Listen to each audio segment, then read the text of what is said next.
इस स्टोरी के शुरुआत में हम एक लड़की आर्यान को देखते हैं जो हांगकांग की पावरफुल गैंग ब्लैक ड्रैगन की बॉस लैम की बेटी है। यहाँ आर्यान अपने डैड की गैदरिंग पार्टी में मौजूद थी, जिस दौरान लैम की राइवल मेंबर्स लैम को शर्मिंदा करने के लिए आर्यान की इंसल्ट करने की कोशिश करते हैं। तब आर्यान अपनी स्किल्स दिखाते हुए डांस के जरिए अपनी तलवारबाजी दिखाती है, पर तभी उन राइवल मेंबर्स में से एक आदमी जानबूझकर एक ग्लास तोड़कर ये शीशे जमीन पर फेंक देता है, जिसकी वजह से वो शीशे आर्यान के पैर में चुभ जाते हैं। पर दर्द के बावजूद वो डांस करती रहती है। यहाँ मौजूद सभी गेस्ट उसे लड़खड़ाते हुए देखकर उसका मजाक उड़ाते हैं और हंसते हैं, जिसकी वजह से आर्यान को उन सभी पर बहुत गुस्सा आता है। यहाँ आर्यान अपनी इंसल्ट का बदला लेने के लिए उस मेंबर के हाथ में तलवार घुसा देती है, जिसने कांच तोड़कर जमीन पर फेंका था। इस अटैक की वजह से दूसरे मेंबर आर्यान से लड़ने आ जाते हैं, पर बॉस लैम सबको रोकते हैं और इस किस्से को यहीं पर निपटा देते हैं। लेकिन आर्यान तो अभी भी अपनी इंसल्ट का बदला लेना चाहती थी, इसलिए वो दूसरे ही दिन उस गैंग के लीडर को ट्रैक करती है, जिसके मेंबर ने उसकी इंसल्ट की थी। जल्द ही उसे वो लीडर एक सैलून में मिल जाता है और फौरन वो उसका गला काट कर उसे मार देती है। यहाँ से सीन तब्दील होता है और हम उस गैंग के लीडर के फनरल को देखते हैं, जहां इस गैंग का खास आदमी अपने बॉस की मौत का बदला लेने की आर्यान को मारने की कसम खाता है और इसीलिए लैम अपनी बेटी आर्यान की सिक्योरिटी के लिए उसे अपने ट्रस्टवर्दी फ्रेंड बिग बॉस के पास भेजने का फैसला करता है। एक्चुअली बिग बॉस कोरिया का सबसे पावरफुल गैंगस्टर है, इसीलिए लैम को ट्रस्ट है कि आर्यन वहां सेफ रहेगी। दूसरी ओर हम बिग बॉस को देखते हैं, जो कीचल नाम के आदमी को आर्यन की देखभाल करने का काम देता है। यहाँ हमें पता चलता है कि कीचल बिग बॉस की गैंग का सबसे लोअर रैंक वाला मेंबर है और वो चाइनीज लैंग्वेज जानता था, इसीलिए उसे आर्यन की देखभाल के लिए चुना गया था। जबकि हकीकत तो ये थी कि कीचुल को चाइनीज लैंग्वेज आती ही नहीं थी। अगले ही दिन कीचुल और उसके दो साथी आर्यन को एयरपोर्ट पर लेने के लिए जाते हैं। यहाँ तीनों को लग रहा होता है कि आर्यन तो एक आदमी है, पर जल्द ही उनको यह गलतफहमी दूर हो जाती है। आर्यन कोई आदमी नहीं बल्कि एक लड़की है। इधर आर्यन के बात करने के तरीके से उन्हें पता लग जाता है कि वो बहुत गुस्से वाली है। यहाँ कोई भी आर्यन की लैंग्वेज बोल नहीं सकता था और ना ही आर्यन को कोरियन लैंग्वेज आती थी, इसीलिए आर्यन और उसके नए केयर टेकर के बीच कोई बातचीत नहीं होती, जिसकी वजह से उन सबको काफी परेशानी होती है। आर्यन अब बिग बॉस से मिलने जाती है, जहाँ बिग बॉस उसको वेलकम करते हैं और कहते हैं कि यहाँ तुम खुद को कभी अकेला मत समझना। इसके अलावा वो आर्यन को बताते हैं कि कोरिया में तुम कीचुल और उसके साथियों की बॉस हो, तब तुम यहाँ हो, ये लोग तुम्हारी पूरी तरह से केयर करेंगे। थोड़ी देर बाद ही कीचुल और उसके आदमी आर्यन को उनके घर ले जाते हैं, जहाँ कीचुल और उनके साथी आर्यन को अपनी फाइटिंग स्किल्स दिखाने के लिए प्रैक्टिस कर रहे होते हैं। यहाँ हमें मालूम होता है कि कीचुल को तो फाइटिंग करनी आती ही नहीं है, बल्कि वो बस आर्यन को इम्प्रेस करने के लिए अपने साथियों को मार रहा था। तभी आर्यन वहां आकर कीचुल के एक साथी को मारती है, जिससे उन्हें पता चलता है कि आर्यन कोई नॉर्मल लड़की नहीं है बल्कि एक फाइटर है। इसी बीच वहां एक योंग नाम की लड़की आती है, जो कि एक ट्रांसलेटर है। दरअसल उसे आर्यन और गैंगस्टर के बीच होने वाली बातों को ट्रांसलेट करने के लिए हायर किया गया था। यॉन एक इमेच्योर लड़की है और वो गैंगस्टर से बहुत डरती भी है, इसीलिए वो शुरू में बातों को सेम ट्रांसलेट करने की बजाय बातों को अच्छा बना के ट्रांसलेट करती है, क्योंकि यॉन नहीं चाहती थी कि गैंगस्टर आपस में झगड़ा करें। यहाँ आर्यन कीचुल से रिक्वेस्ट करते हुए कहती है कि मैं अपनी माँ को ढूंढना चाहती हूँ। आखिरी बार आर्यन की माँ को कोरिया में देखा गया था, इसीलिए आर्यन को लगता है कि उसकी माँ अभी भी यही है। अगले सीन में हम देखते हैं कि कीचुल के साथियों को दूसरी गैंग के लोग परेशान करने लगते हैं। उनकी खुशनसीबी से आर्यन वहीं थी। वो उनकी हेल्प करती है, टेबल को किक मारती है, जिससे सब गिर जाते हैं। तभी कीचुल के साथी मौके पर चौका मारते हैं और सबको मारने लगते हैं और गैंगस्टर वहां से भाग जाते हैं। उसी रात आर्यन और यॉन उसके केयर टेकर बाहर खाना खाने जाते हैं, जहां कीचुल बहुत ज्यादा पी लेता है और अपने दोस्त के साथ बाथरूम चला जाता है और उसी दौरान राइवल गैंग के लोग आ जाते हैं और कीचुल के एक आदमी को लात मारकर गिरा देते हैं।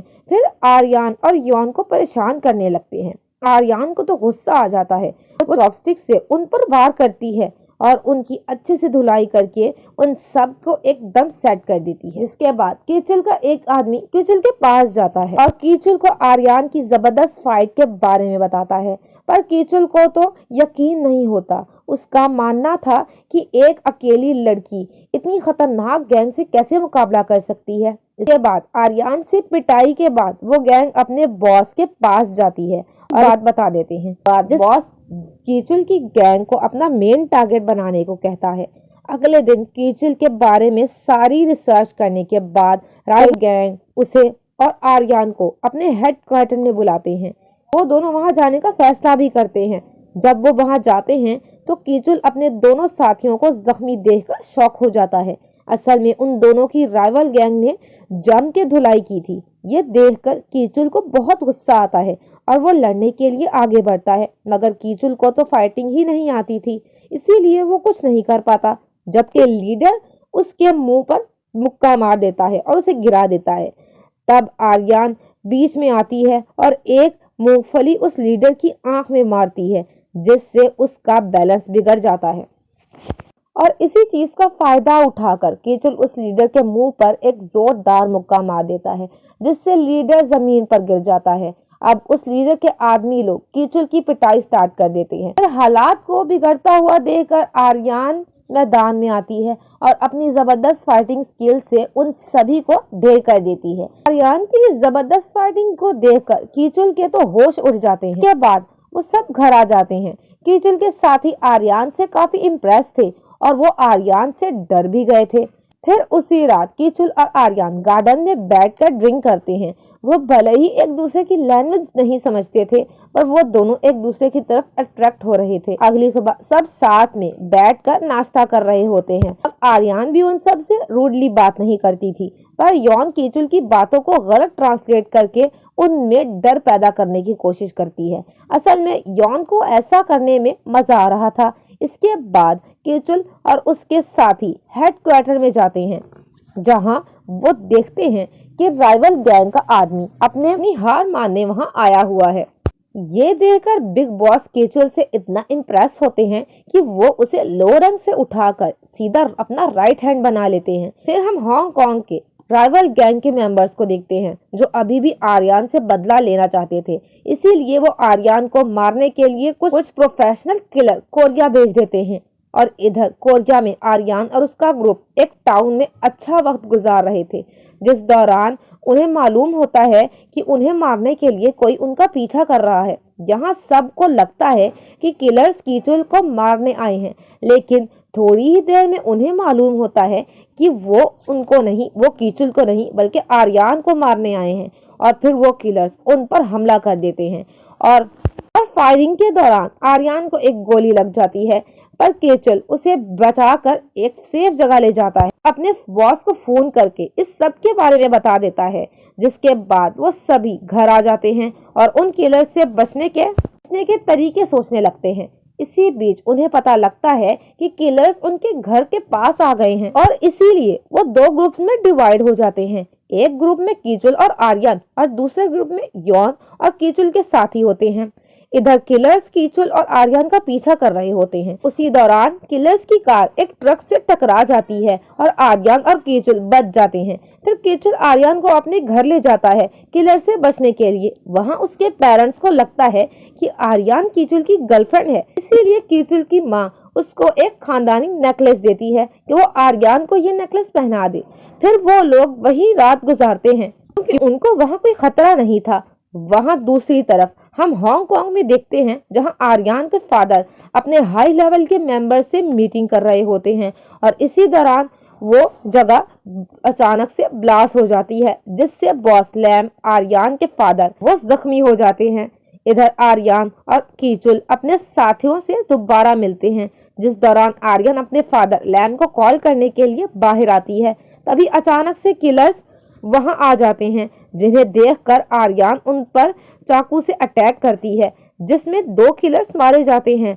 अब सिर्फ किलर की लीडर ही बची थी, जो काफी अच्छी फाइटर थी अब आर्यन और उस लड़की की जमकर फाइट होती है, लेकिन वो किलर लीडर ज्यादा अच्छी फाइटर थी, तो इसी वजह से वो आर्यन को घायल कर देती है। अब आर्यन अपने दिमाग का इस्तेमाल करती है और घास में छुप जाती है। ये देखकर वो किलर पूरे ढेर में तलवार से वार करना शुरू कर देती है। तभी आर्यन उस किलर पर घास के ढेर में से वार करती है, जिस वजह से वो किलर मर जाती है। इस लड़ाई के बाद आर्यन को अपनी माँ की लोकेशन का पता चलता है, इसीलिए वो अपनी माँ से मिलने के लिए चली जाती है। जब वो वहां पहुंचती है तो उसे पता चलता है कि उसकी माँ ने दूसरी फैमिली बना ली है, जिसके साथ वो खुश है। इसीलिए आर्यन अपनी माँ से नहीं मिलती चली जाती है। असल में आर्यन को डर था कि वो अपनी माँ की खुशियां बर्बाद कर देगी। इसके बाद आर्यन हांगकांग जाने का डिसाइड करती है। केचुल उसे रोकने की कोशिश करता है, लेकिन आर्यन उसे अनदेखा कर देती है। हांगकांग पहुंचने के बाद जब वो अपने पापा से मिलने जाती है, तब उसे पता चलता है कि उसके फादर को एक ब्लास्ट की वजह से काफी जख्मी है। यहाँ बॉस लैम अपनी बेटी को आखिरी दफा देखते हैं। इसके बाद उनकी डेथ हो जाती है। हम केचुल को हांगकांग में देखते हैं। वो आर्यन की मदद के लिए आया था। यहाँ केचुल आर्यन को वही नेकलेस देता है जो उसकी माँ ने उसको दिया था कि वो आर्यन को पहना दे। उसे देखकर आर्यन केचुल को किस करती है। इसके बाद सीन शिफ्ट होता है। यहाँ राइवल गैंग का एक मेंबर की शादी हो रही थी। इस शादी में राइवल गैंग के बॉस भी आया हुआ था और इसी बॉस ने ही आर्यन के फादर को मारा था। इस दूसरी तरफ आर्यन इस शादी में बिल्कुल दुल्हन की तरह तैयार होकर शामिल होती है और बॉस से मिलने के लिए उनके पास जाती है। तभी मौका देखकर आर्यन तलवार से बॉस पर हमला करती है, जिस वजह से शादी में आए हुए लोग इधर उधर भागने लगते हैं और वहां राइवल गैंग के लोग आर्यन पर हमला करने के लिए तैयार हो जाते हैं। लेकिन इससे पहले कि वो हमला कर पाते, केचुल अपने साथियों के साथ आ जाता है। यहाँ आर्यन गोलियों से बचते हुए काफी राइवल गैंग के लोगों को मार देती है। गैंगस्टर का बॉस भाग निकलता है। आर्यन उसका पीछा करती है और एक जगह पहुंचती है। वहाँ वो कई गैंगस्टर को मार गिराती है। फिर वो बॉस को ढूंढने लगती है। बॉस का राइट हैंड उसे शूट करने लगता है, पर आर्यन उसकी गोलियों से बचते हुए उसके सीने में चाकू मार देती है और राइट हैंड वहीं मर जाता है। फिर आर्यन बॉस के पास पहुंचती है, जो घायल था। यहाँ आर्यन बॉस के साथ फाइट करने की कोशिश करती है, पर बॉस अपनी गन निकालकर उसके पैर पर शूट कर देता है, जिसके बाद वो आर्यन के सर पर गन पॉइंट करके हंसने लगता है।